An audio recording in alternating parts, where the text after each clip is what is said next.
You know, when God made Adam and then he gave him Eve, you know, that was the first marriage, you know, ceremony in the world.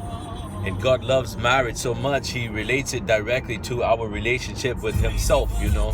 He calls us his bride.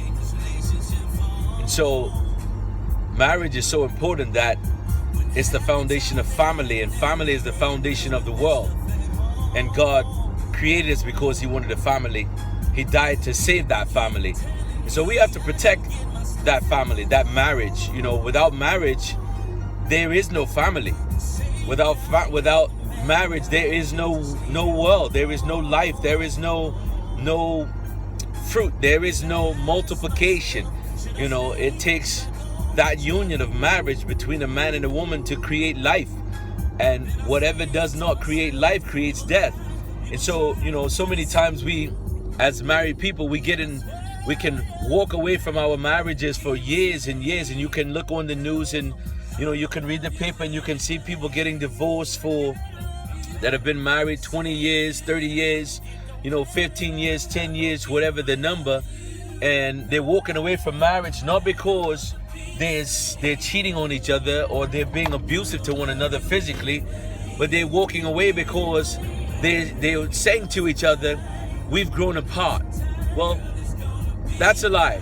That's the device of the enemy to destroy family and destroy your life, to put things in your head to say that your mate's not the one for you, your mate's not good enough for you, or you know, or you want to go and search the waters. That's foolishness. That's a lie from the pit of hell to destroy your marriage and to make your family dysfunctional by separating you from your spouse and you and your kids.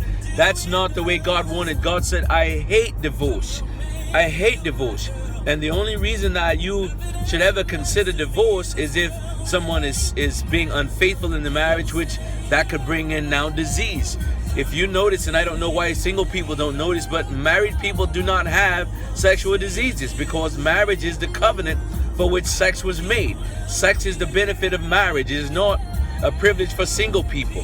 So as a married couple, you should have sex as often as possible. You should always flirt every day. You should always tell each other you love each other every day. You should consistently date. You should consistently always be, you know, relational. Communication is key in marriage. So you have to do everything you can to fight for your marriage, to make sure that you don't let it slip through the cracks of complacency or bitterness or unforgiveness. Your mate is not perfect. You live with them. That journey that you chose to embark with them on was for a lifetime, not for a moment. So don't get to the point where you think that your mate is not good enough for you and that your marriage is over. No, those things are fixable.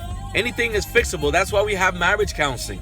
That's why we have this thing called I'm sorry, I forgive you, will you please forgive me? I love you. And let's fix it. You know, we fix things that we work for a boss that we don't even like for 35, 40 years, and we walk away from a spouse that we promise to love before God and witnesses for the rest of our lives.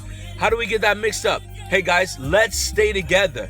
Marriage is a beautiful thing. It's the most beautiful thing in the world. Family is the foundation of the world, and you can't have family without marriage. I love you, but God loves you more. God's excited about your future, and so am I. There's only one true world order, and that's God's world order, and it is the true world order. Let's stay together. Hey, I love you. God bless. We'll talk to you next time. God's excited about your future.